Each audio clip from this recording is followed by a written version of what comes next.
black-headed kay, isang uri ng kay parrot. So yun po yung ating pag-uusapan sa video ito. Mapagpalang araw mga kahabi, welcome po sa ating YouTube channel. At kung nagustuhan ninyo yung ganitong talakayan regarding po sa buhay mag-ibon, ay humingi po ako ng favor. Please subscribe my YouTube channel, Olen Aviary at iba pa. So baka nahihilig kayo or gusto nyo yung ganitong uri ng kay parrot, yung black-headed kay na tinatawag. So alamin natin yung kanyang karakteristik. So ang scientific po nito kahabi ay Pyones melanocephalus. So ito po ay matatagpuan sa Brazil, Colombia, Ecuador, French Guiana, Peru, Suriname at Venezuela. So ang conservation status po nito kahabi ay least concern. Ang appendix po nito ay CITES.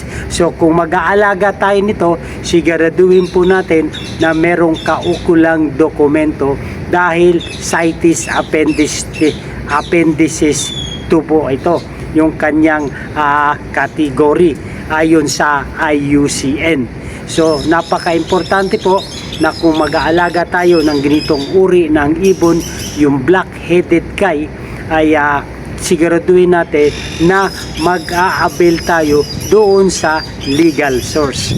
So isa rin po ito sa nagugustuhan ko ng uri ng kay parrot. So yung lifespan po nito kahabi ay umaabot ng 30 years in captivity. Ngunit 15 to 20 years lang sa wild. So para sa pag-aalaga nito ay kailangan natin ito ay i-require yung room for many toys, perches, food, water, dishes as well. Sufficient space for them to move around. So kung mag-aalaga tayo nito mga kahabi, itong black-headed kay ay kailangan medyo maluwag at malaki at marami silang paglilibangan ng mga laruan, perches, at saka yung makakagalaw po sila. So yun po ang karakteristik ng isang black-headed kay. So ang black-headed kay parrot sa captivity are capable of breeding under 3 years of age. So pag i-breed na po natin ay kailangan aabot ito ng minsan meron daw nagsasabi na 2 to 3 years ay pwede nang makapag-breed ang isang uri ng black-headed kay.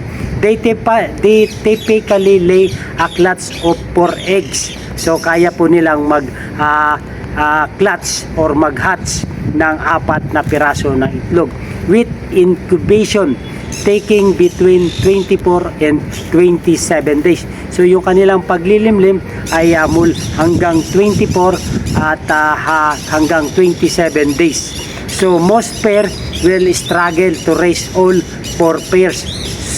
So kadalasan yung hiling na pisa ay mahirap buhayin unless ito ay i-hand rearing or yung i-hand feed natin or eco-parenting, yung ibibigay sa ibang ibon na kayang bumuhay ng mga hindi nila inakay o yung tinatawag na co-parenting. So 70 hanggang 75 days bago lumabas ito sa nest box. So yun po yung ang black-headed kay, kung ito naman ay ibibreed ay yung ibibreed na nga natin. So kailangan 2 to 3 years para matured na po sila. Tapos yung nest box na kakailanganin natin mga kahabi ay 10 inches by 10 inches by 24 inches or 25 cm by 25 cm by 60 cm. So yun po yung mainam na nest box para sa kanila. At tapos ipoprovide natin yung balanced diet supplemented with calcium and minerals and ensure a private stress-free environment. So yun po kailangan hindi sila maistorbo kung i-breed na po natin ang isang uri ng Kai Parrot. So meron po tayo mga types ng Kai Parrot. Ito yung white-bellied Kai, yellow-tailed parrot, black-headed parrot. So ito na po yung ating introduce. At yung black-legged parrot. So yun po yung apat ng types or uri ng parrot. Ngunit meron lamang dalawa na 2 major species of Kai. So yung mas popular sa atin yung black-headed Kai at yung white-bellied Kai. So yun po yung madalas nating nakikita sa mga kahabi natin na nag-aalaga ng ganitong uri ng species. So yun po mga kahabi, kung gusto nyo mag-alaga ng black-headed Kai, ay siguraduhin nyo na mag-aabel tayo sa legal source na makakapag-provide ng mga documents para pagdating ng mga inspection team dito sa ating aviary, pag nakita nila ang ibon na ito, ay meron tayong ipapakita na napapahintulutan tayong mag-alaga. So yun po kahabi, ito ang black-headed Kai, isang uri ng Kai Parrot. So ito mga kahabi, ang ating black-headed Kai na na-avail. So nais ko lamang pong i-share sa inyo kung saan natin na-avail po ito. At mayroon na pong kapares ang ating unang black-headed Kai Parrot. So matured na po sila, more than 2 years na. So ang mangyayari nito ay force pairing na lang, dahil hindi sila makakahanap ng natural pairing na kanila may papares, dahil dadalawa lamang po sila. Pero ang kagandahan nito mga kahabi ay meron na po silang DNA.